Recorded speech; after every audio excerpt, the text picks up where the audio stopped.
I got my invite through Tyler Bierman. I met him down at Day in the Dirt in Florida not too long ago. Uh, Rode big bikes, pit bikes, rode the golf cart till 3 a.m. with him.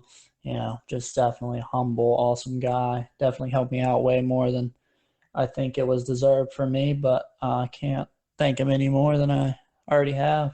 But I filled in for him at Travis's house the last round on the triple pit bike race he was having. I think I did second. All I know is I went out there and had the most fun out of anybody. I was first loser, I guess. So, but still was an awesome time. But I get a message from him through Instagram says, "Hey, we need a fill-in rider for X Games."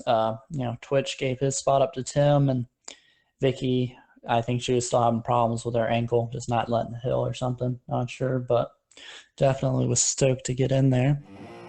So what happened with TSA is I had about a day and a half to get out there. I was thinking of driving. It was going to be a pinch. Kind of wish I did because, as bad as it sounds, I mean, Corey Creed got hurt, but I was thinking about trying to fill in for him for best whip, but didn't have a bike at the time, and they didn't want me to ride without any practice. But oh well, next year maybe you'll see me out there on quarter pipe and best whip. We'll see.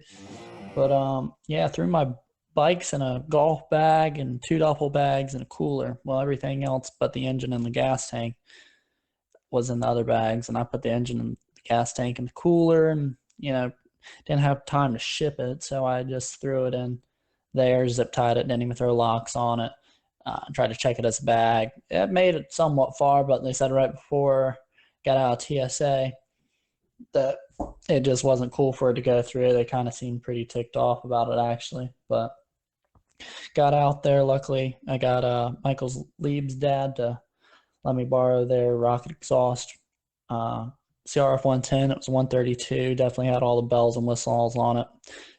Kind of glad I got to ride that one with some of the jumps out there. The stock suspension probably wouldn't have been the best, but the course was pretty sick. Definitely interesting. Definitely had things that could have been better, but I mean, all around it was pretty fun.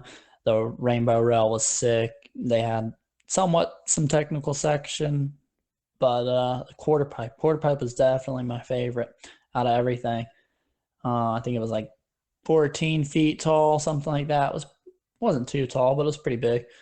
I'd only ridden one probably twice, one that I built out of wood and dirt at my compound, and that was on a 125, but I was back when I was trying to get into quarter pipe. But now the boys over there, everybody was awesome. Got invites back to come ride, so hopefully quarter pipe will be happening next year if nothing. Whips are to par, but we'll see. The judging was another thing I really wanted to talk about. Nobody really knew how we were being judged on it. I mean, I showed up there thinking it was going to be speed and style at first, and I listened to the first podcast you said, and you thought it was going to be a race or, like you said, speed and style. But I think maybe we can see a different variation of it next year, but definitely was cool to see a jump line style. I mean, Adam Jones was talking in the other podcast about the course being usually three jumps, maybe a quarter pipe, super kicker, and regular 75.